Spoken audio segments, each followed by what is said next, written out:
সিলেটে কিন্তু ৪৮ ঘন্টার পরিবহন শ্রমিকদের অর্থাৎ পরিবহন পণ্যের উপর যে ধর্মঘটটি তাদের ৫ দফার দাবিতে সিলেটে পরিবহন ধর্মঘট চলছে। অর্থাৎ পণ্যবাহী যে পরিবহনগুলো সেগুলো আমরা সিলেট শহরের যে গুরুত্বপূর্ণ কাঁচা বাজার আছে এবং ফল মার্কেট যেগুলো আছে সেগুলো ঘুরে দেখতে পেয়েছি, সেগুলো অনেকটাই আটকা পড়েছে, যার ফলে ব্যবসায়ীরাও কিন্তু অনেকটাই লোকসানের মুখে পড়েছেন।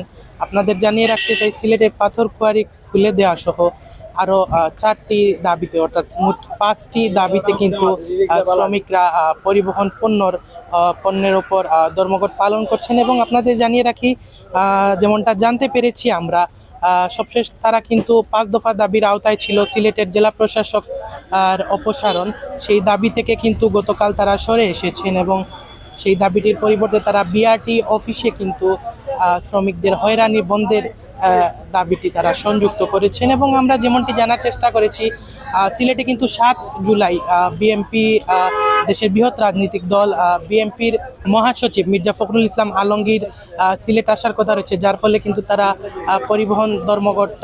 গণপরিবহন ধর্মঘট তারা দেননি, কিন্তু পরবর্তীতে তারা কঠোর কর্মসূচি দিবেন এমনটাই আমাদের জানিয়েছেন। এবং আমরা এই মুহূর্তে অবস্থান করছি সিলেট শহরের সুবানীঘাট এলাকায়, যেখানে কিন্তু ফল মার্কেট রয়েছে এবং এখানে আমরা ঘুরে যেমনটা দেখতে পেয়েছি বেশ বড় বড় ট্রাক যেগুলো পণ্য পরিবহন সিলেট সহ দেশের বিভিন্ন জায়গা থেকে পণ্য আসে এবং বিভিন্ন জায়গায় রপ্তানি হয়, সেগুলো কিন্তু বন্ধ রয়েছে, যার ফলে যারা ব্যবসায়ী আসেন তাদের কিন্তু পণ্যগুলো কিন্তু অনেকটাই নষ্ট হয়ে যাচ্ছে এবং পচে যাচ্ছে।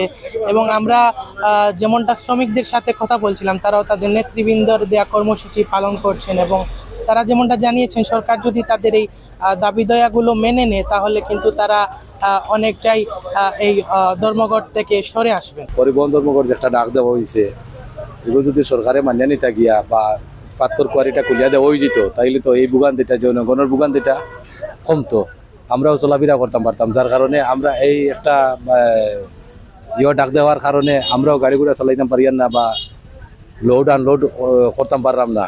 গেছে আমরা একটু অনুরোধ থাকবো যে পাথর কোয়ারিটা খুলিয়া দেওয়ার লাগে, সচ্ছল করার লাগে।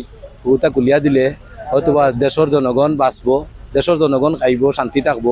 আমরা বয়স প্রায় ৫৫-৫৬ বয়স হয়ে গেছে, কিন্তু পাথর কুয়ারি বালু সবসময় উত্তোলন হয়েছে বাইরা ডিস্ট্রিক্টে গেছে সিলেট থাকে। কিন্তু এই বর্তমানে যে অবস্থা লাগছে, মানে একটা গাড়ি দড়ি আর্মি আনলোড করে গাড়িটা নিয়ে তারা করিলে, আর এই অবস্থা জিনিস কোনো ড্রাইভার বহন করতে পারে না। বর্তমানে যে ফল মার্কেট বর্তমানে যে আমরা নেতা লিডার হলে কর্মসূচি দিচ্ছে, এই কর্মসূচি আমরা বহন করি যাই, আর এবং কোনো গাড়ি যত গাড়ি মাল আর অনেক কাঠল আছে, আনারস আছে, আম আছে, নষ্ট হয়ে যায় আর কি। লক্ষ লক্ষ লেবার হল, লক্ষ লক্ষ শ্রমিক হল অনাহারে মরে এই পাথর কুয়ারির কারণে।